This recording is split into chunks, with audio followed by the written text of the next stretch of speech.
इसमें आपको कुछ इक्वेशंस दी हुई हैं और हमसे पूछा गया है कि ये ट्रू है या फॉल्स।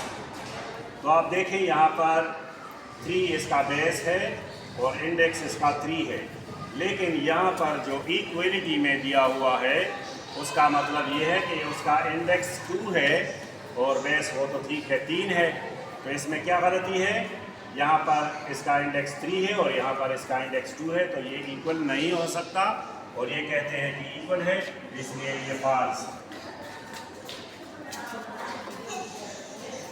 दूसरा नंबर जो उन्होंने इक्वेशन दिया हुआ है उसका बेस 2 है और उसके 2 पावर्स हैं। बेस का एक पावर 2 है और दूसरा उसका इंडेक्स 3 है।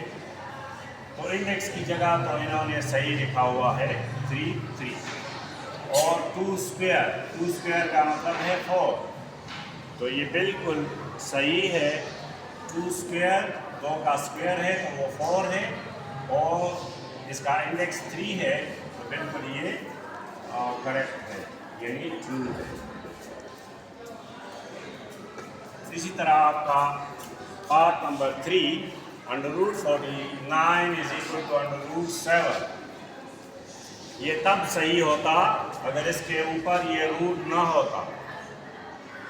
इन्होंने आपको थोड़ा फंसाने की कोशिश की है, तो ये कभी भी इक्वल नहीं है। अगर ये इसके ऊपर रूट ना होता फिर भी यहाँ पर ±7 लगता, लेकिन अब ये करेक्ट नहीं है क्योंकि 49 और 7 इक्वल नहीं। अंडर तो यहाँ पर भी मौजूद है, अंडर यहाँ पर भी मौजूद है, तो ये इक्वल नहीं है, ये फॉल्स। इसी तरह आखिरी क्वेश्चन में इसका जो इंडेक्स है 3 है और बेस 27, और यहाँ पर इंडेक्स इसका है नहीं और बेस इसका x है और उसका एक्सपोनेंट 3 है, तो ये कभी भी इक्वल नहीं हो सकता। अगर इसको मैं सॉल्व भी करूं तो x की वैल्यू तो फाइंड हो जाएगी, लेकिन ये इक्वल किसी सूरत भी नहीं है, तो ये भी फॉल्स। इसी तरह क्वेश्चन नंबर 2 में आपसे कुछ सवालात पूछे गए हैं। Select the correct answer. आपको 4 जवाब किताब में दिए हुए होंगे। तो अभी the additive inverse of √5 is dash. Additive inverse, तो आपको जो एक नंबर दिया हुआ है रियल नंबर, तो उसका सिर्फ साइन चेंज करना, वो एडिटिव इनवर्स होता। तो आप जो देखेंगे, जो 4 जवाब आपको दिए हुए हैं, तो उसका सिर्फ इन्होंने सिंबल चेंज किया हुआ होगा। तो ये √5 है, तो इसका एडिटिव इनवर्स -√5 होना चाहिए। ये इन चारों में से एक जवाब ये ज़रूर आपको दिया हुआ होगा, बाकी 3 जो आंसर्स हैं वो गलत होंगे। इसी तरह आपका क्वेश्चन नंबर 2, ये क्वेश्चन नंबर 2 है। ये एक प्रॉपर्टी दी हुई है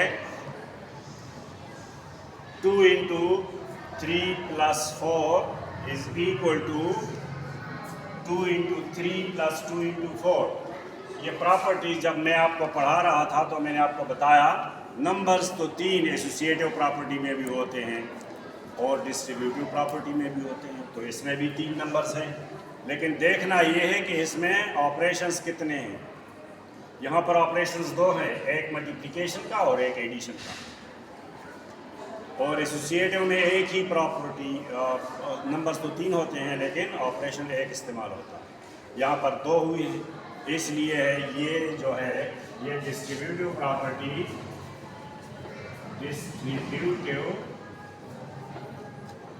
प्रॉपर्टी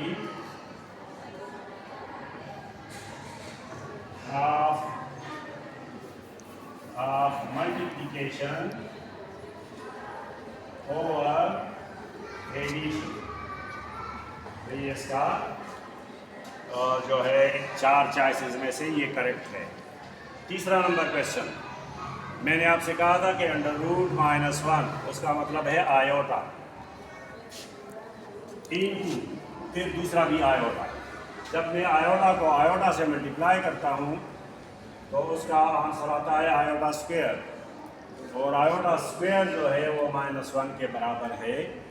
तो आपको जो चॉइसेस दी हुई हैं उसमें ज़रूर -1 होगा या आयोटा स्क्वायर होगा। तो किताब तो आपके पास है, तो यहाँ पर ये इक्वल है मेरे ख्याल में -1 दिया हुआ है। Question number 4, which of the following numbers represent greater than -3 but less than 6? Greater than -3 but less than 6, तो इसको आप तरतीब से लिखेंगे। नंबर एक दफ़ा आना चाहिए, और ये -3 जो है उससे ये नंबर बड़ा है और 6 से वो नंबर छोटा है। तो मैं इसको कैसे लिखूँगा? ये जो मैंने लिखा ये सही पोजीशन है। पहले मैं छोटे नंबर को लिखूँगा क्योंकि वो नंबर -3 से बड़ा है, तो -3 सबसे छोटा नंबर है, और वो नंबर जो हमें नहीं मालूम वो नंबर रियल है, तो -3 से वो नंबर बड़ा है, और 6 जो है उस नंबर से बड़ा है। तो मैंने नंबर एक दफ़ा लिखा बीच में, -3 छोटा और 6 बड़ा उस नंबर से, तो ये जो है ये जवाब आना चाहिए। बाकी उसके जो 3 और आपको जो दी हुए हैं वो गलत होंगे, सिर्फ ये वाला सही होगा। इसका क्या मतलब है? -3 is less than that number. तो इन्होंने हमें कहा है the number is greater than -3, तो बात एक है। वो जो नंबर है वो -3 से बड़ा है, तो अब इसका ये मतलब है -3 उस नंबर से छोटा है, या वो नंबर -3 से बड़ा है, बात एक है। और फिर वो कहते हैं कि 6 जो है उस नंबर से बड़ा है, तो उसका दूसरा जो मतलब है उसका मतलब ये है कि वो नंबर 6 से छोटा है, तो यही इसका मतलब है। तो ये आंसर आना चाहिए इस थर्ड नंबर का, फोर्थ नंबर का। ये जो क्वेश्चन नंबर 2 के 4 पार्ट्स ये हो गए। करता हूँ साफ कैसे होगा? n की जगह आप 8 पुट करें, तो 16 × 2 पावर m = 4। n की जगह आपने 4 लिखा, 8 लिखा और -8, तो उसका मतलब हो गया 4 पावर 0। 16 × 2 पावर m = 1, क्योंकि हर बेस का अगर एक्सपोनेंट 0 हो तो वो 1 के बराबर होता है। तो यहाँ तो हमने सॉल्व कर लिया। अब क्या है?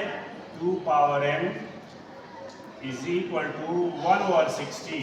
16 को ये मल्टीप्लाई था, मैंने डिवाइड किया। अब इसका बेस मुझे 2 मालूम है, तो मैं इसको भी 2 बेस लिख सकता हूँ। 2 पावर 4, 2 को 4 दफ़ा ज़रब दे तो 16 बन जाता है, लेकिन ये न्यूमरेटर में 2 है और ये डिनोमिनेटर में 2 है। तो मैं क्या करूँ? इसको भी न्यूमरेटर में ले जाऊँ, तो मैंने 2 लिखा और ये +4 ये -4 बन गया। तो n की जगह क्या आया? n की जगह -4, तो m = -4। ये आपका आंसर आ गया। Iota square, so minus into iota square is -1, so minus into minus is +1. This is the answer. ये आपका जवाब है इसका। तो इसमें मल्टीपल चॉइस में जाने की ज़रूरत नहीं है। और 7 नंबर में the multiplicative identity of real number is multiplicative identity. What is identity? जो कि मल्टीप्लिकेशन में आप मल्टीप्लाई करें और कोई फर्क न पड़े उस रियल नंबर पर, तो वह है 1। जब आप 1 को मल्टीप्लाई करेंगे किसी भी रियल नंबर से तो वही जवाब आएगा। इस प्रॉपर्टी को मल्टीप्लिकेटिव आइडेंटिटी कहते हैं। और 8 नंबर में 0 इज डैश। 0 क्या है? वो एडिटिव आइडेंटिटी है। 0 इज एडिटिव आइडेंटिटी, क्योंकि ऐड करने से किसी रियल नंबर को जब हम 0 ऐड करते हैं, किसी भी नंबर से अगर हम 0 ऐड करें तो जवाब वही आएगा, additive identity. 0 is additive identity. अब जो पास रियल नंबर आएगा और उस वो कम्प्लेक्स नंबर आएगा, उस कम्प्लेक्स नंबर का एक पार्ट रियल होगा और दूसरा इमेजिनरी होगा। तो रियल के बराबर होना चाहिए और इमेजिनरी के। अगर वो कम्प्लेक्स नंबर आपस में बराबर है तो इसको आप मल्टीप्लाई करें। 3 2s are 6 iota plus 3 5s are 15 iota square. अब इसको मजीद आप नीचे ले जाएं तो ये 6 आयोटा प्लस 15 और आयोटा स्क्वायर कहते हैं -1, इसलिए -1 के बराबर है। अब इसको फिर सॉल्व करें तो ये -15, 6 आयोटा -15, क्योंकि प्लस माइनस माइनस हो गया 15, और यहाँ पर x प्लस 6 आयोटा। आपके पास पहले रियल नंबर होना चाहिए और फिर इमेजिनरी, तो -15 प्लस 6 आयोटा और यहाँ पर x प्लस 6 आयोटा। तो आपने देखा x की जगह -15 है, तो आपका आंसर 0 के बराबर है। आपसे कहा था मैं इसको ऐसे लिख सकता हूँ -1 एंड -9 स्क्वायर अंडर रूट। तो ये तो आयोटा हो गया, और ये चूंकि माइनस का भी स्क्वायर है तो ये प्लस 81 हो गया और अंडर रूट, तो आयोटा और अंडर रूट 81 वो हो गया 9, तो ये 9 आयोटा आ गया। और ये इसका जो जवाब है